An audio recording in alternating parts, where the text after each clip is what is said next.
Peluang bisnis di sosial media semakin terbuka lebar. Nggak sedikit orang-orang bisa dapetin puluhan juta mau lewat Meta Ads, TikTok Ads, bahkan juga dari beberapa platform produk digital. Tapi nggak sedikit juga orang-orang yang kesulitan untuk berjualan produk digital. Dan hari ini gue bakalan share ke kalian semua apa aja sih yang gue dapat selama 1 minggu ini, karena baru bikin konten lagi nih guys. Dan gue nemuin satu formula yang sangat menarik sekali kalau lo memang mau serius di e-commerce, kemudian lo mau serius jual produk digital. Gue bakal spill langkah apa sih yang harus lo lakuin pertama kali ketika mau ngasilin cuan di sosial media. Assalamualaikum warahmatullahi wabarakatuh. Guys, sorry nih dadakan gue bikin konten karena udah kelewat 1 hari ya nggak bikin konten. Hari ini gue bikin konten, jadi gue mau share ke teman-teman semua. Masih banyak juga tuh orang-orang yang suka tanya, Kang gimana sih caranya mulai jualan produk digital. Di sini disclaimer dulu, sorry, gue tuh bukan orang yang eh, pintar untuk menjelaskan, tapi ini based on pengalaman gua. Dan di sini gue bakalan apa namanya coba jelasin sederhana mungkin, dan semoga aja ini bisa membantu teman-teman semua. Oke, yang paling pertama adalah kita harus belajar yang namanya memahami customer profile. Jadi buat teman-teman semua nih, kalau mau jualan produk digital kan kebanyakan tuh langsung jualan ya. Mereka nggak peduli siapa yang mau beli, yang penting lo tawarin produk lo, mau di trade, mau di Instagram, apalagi di TikTok lah udah banyak banget ya orang-orang yang jualan kayak begitu. Tapi nyatanya susah banget dapetin penjualan. Dan ini sangat menggelitik sekali guys. Lo juga udah ikutan kelas tapi masih aja susah. Apa sih pentingnya seperti customer profile ini? Jadi gue bakalan breakdown satu persatu guys berdasarkan analisis gue. Dan yang paling pertama adalah mungkin customer profile itu adalah bagaimana lo mengidentifikasi yang namanya permasalahan dari target market lo atau niche lo atau audiens lo. Nah, customer profile ini penting banget untuk apa? Ketika lo mau jualan produk mahal, gue ngerasa banget guys, beberapa hari ini gue coba asah skill gue, mencoba untuk sales closingnya di WA, dan ternyata nggak mudah untuk membangun komunikasi dua arah kalau kita nggak tahu yang namanya customer profile dari calon market gue. Nah, itu yang terjadi guys. Jadi ketika kita mau main produk digital, lo pastiin dulu tuh siapa target audiens lo. Apalagi kalau lo affiliate, jangan asal main tembak. Lo mesti perhatiin juga. Yang pertama, problem audiens lo di mana, kemudian supply and demand-nya ada apa enggak.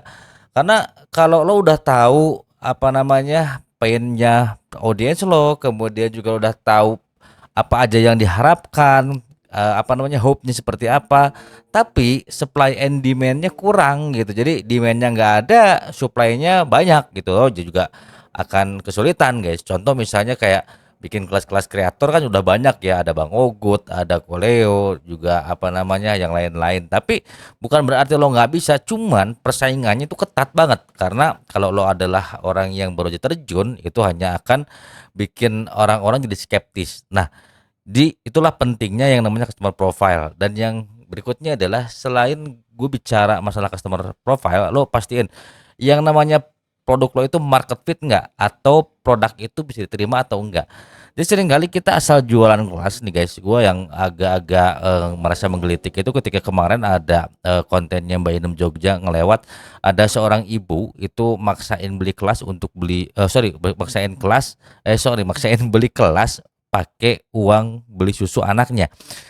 Kan ini ngeri guys, ketika udah masuk kelasnya ternyata si kreatornya susah dihubungin. Gua kan kayak begitu, udah harga kelasnya mahal, kreatornya susah dihubungin, kan nggak punya tanggung jawab.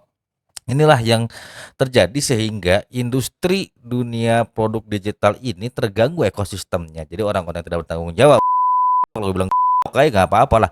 Yang penting di sini guys, ketika lo mau masuk kelas, coba deh pahami dulu fundamentalnya apa. Jadi ketika lo mau bermain di dunia produk digital, setelah produknya itu misalnya ya market fit cocok untuk orangnya, ya berarti lo coba analisis. Kalau lo jadi audiens, apakah produk itu bisa ngebantu lo atau enggak? Terus gimana kan caranya kalau gue nih affiliate mau promosiin produk, lo lihat siapa kreatornya itu.